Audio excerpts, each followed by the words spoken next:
welcome back to another video. So today I'm going to be doing a tutorial, a really quick tutorial and a review on the Revlon one-step hairdryer and brush. I've seen a lot of videos doing comparisons compared to the Dyson, and I thought I would do a quick tutorial and a review on this product because I really love it, just to give you guys a little bit of help if you're unsure as to whether to purchase and invest in one of these. I'm going to quickly show you guys how I use it, and then at the end I will give an overall review. If you don't want to watch the tutorial and you just want to skip to the review, I will leave the timestamp down below in the comment section and in the description box, so you can click on that. But to begin with, I'm just going to quickly go through a few settings on the brush and also show you guys how I like to use it. So to begin with, this is the size of the brush. It has 3 settings. So it has the first heat setting, the second heat setting, and then also a cool setting. So my guess is that when you are using it to maybe curl your hair or curl the ends of your hair, it's always good to put it onto the cool setting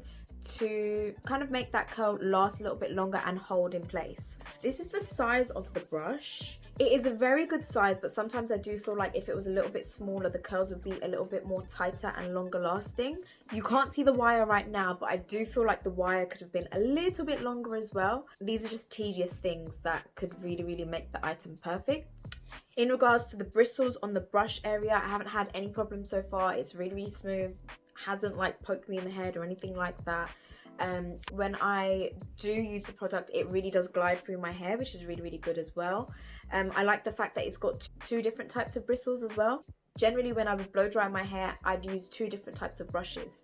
So it's basically got both bristle types in the brush. But now I'm just going to show you guys how I do my hair. My hair is wet.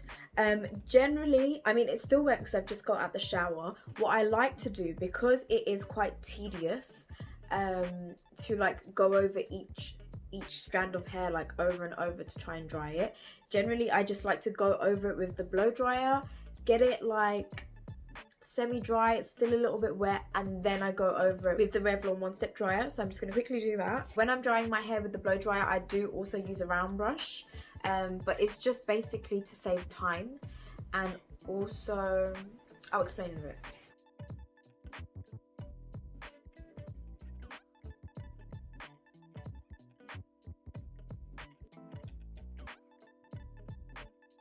So the reason that I do this is because sometimes I feel like when I use just the Revlon airbrush, my hair goes very flat.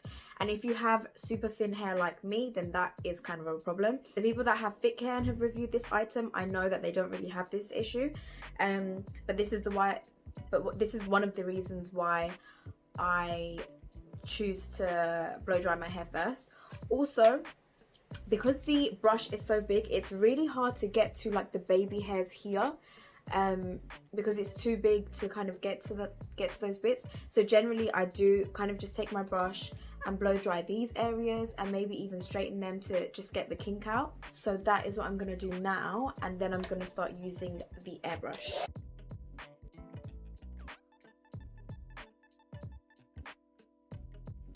I do also like to go over the front area of my hair with the blow dryer and the brush before I use the airbrush.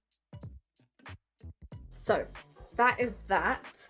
You can still see that my hair is still like a little bit damp in some places.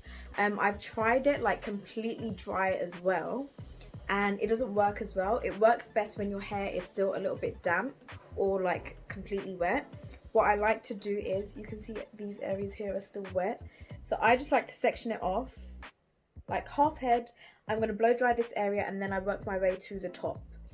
I'm going to put it on the highest setting for heat, and all I'm going to do is go through my hair just with more attention to detail, the same way I would with a blow dryer and hairbrush.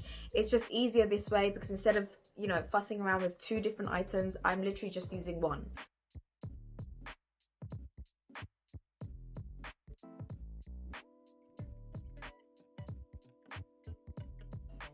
So that is the first layer done. Like, I don't know if you can see, but my hair feels like super smooth, super silky, and it was very much easier than doing it with a brush and a blow dryer. So I'm gonna finish off doing the rest of my head, and then when I get to the crown area, I will come back to you.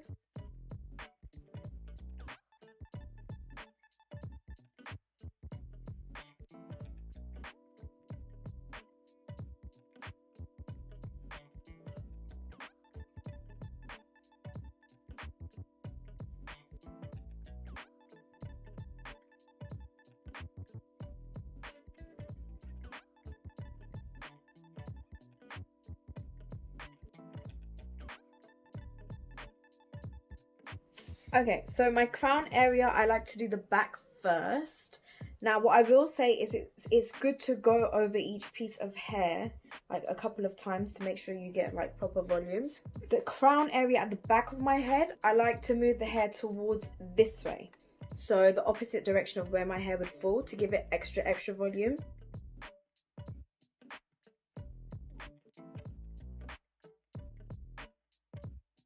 Okay, and then I do the sides of my head. Then after the sides, I move on to like my fringe area. If you also want super volume, I would recommend as you're blow drying it, pin curl and then take it out after. It gives a really beautiful look. And as I'm doing these front areas around my face, I'm going to be moving away from the face. So the direction that I'm going to be blow drying my hair is away from the face.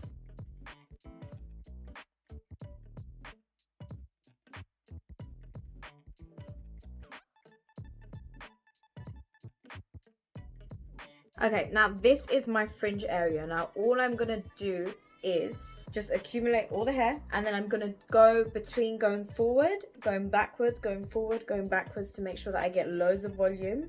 And also the friction helps the volume kind of stay in place for longer.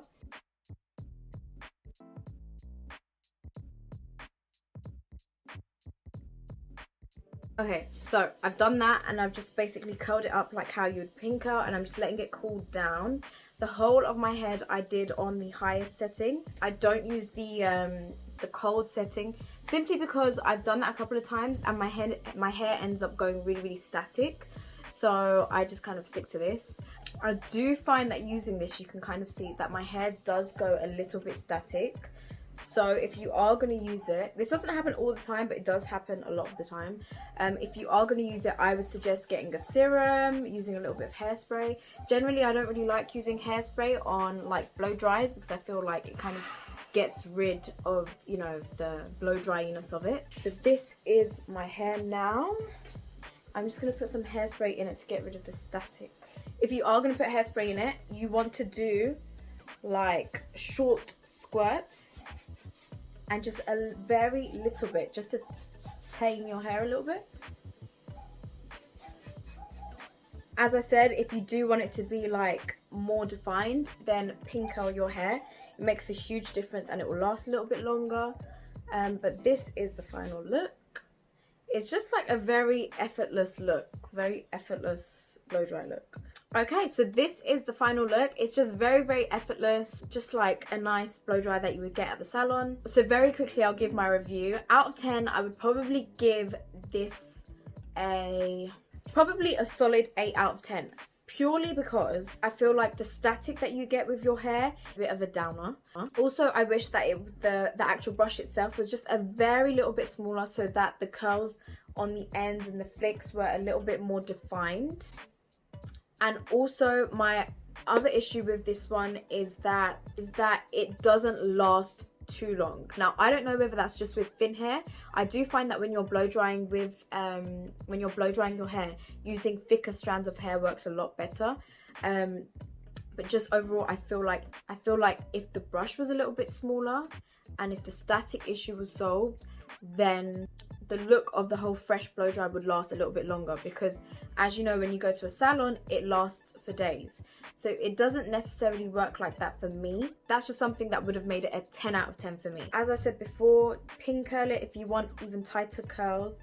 I'm going to obviously go over my hair now. I'm going to curl my hair so it's going to look a little bit different. But this is the overall look, guys. The airbrush retails for around £50 to £60 in the UK. I know that you can get it a little bit cheaper in the US. I think on Amazon they have some really good deals on this product all the time. So have a look on there if you're from the US. But from the UK, have a look around. Boots, Argos. I got mine off of Amazon. And the prices really vary depending on where you're shopping from, but generally it's around £50 to £60. Overall, I would definitely say that it's an amazing product and definitely worth the investment. With some dry shampoo, your hair will last a good couple of days. And if you have thick hair, even better. I think it might work even better on thick hair. But yeah, this is the overall look. I might do a tutorial in the future, a little bit more in-depth on how I pin curl my hair when I'm using the airbrush. But for now, that was just a short review from me. I hope you guys enjoy. If I haven't answered anything that you might be wondering about, then comment down below and let me know, and I will be happy to answer them for you. It's definitely a more easier and efficient way of blow drying your hair as opposed to the blow dryer and round brush, and I'm super glad I have it now. So if you are thinking about it, it's a definite yes from me. Purchase the item, but keep those things in mind. I hope you guys enjoyed this review and mini tutorial. If you have any other questions, comment down below and I'll be happy to answer them. And I will see you guys in my next video. Bye.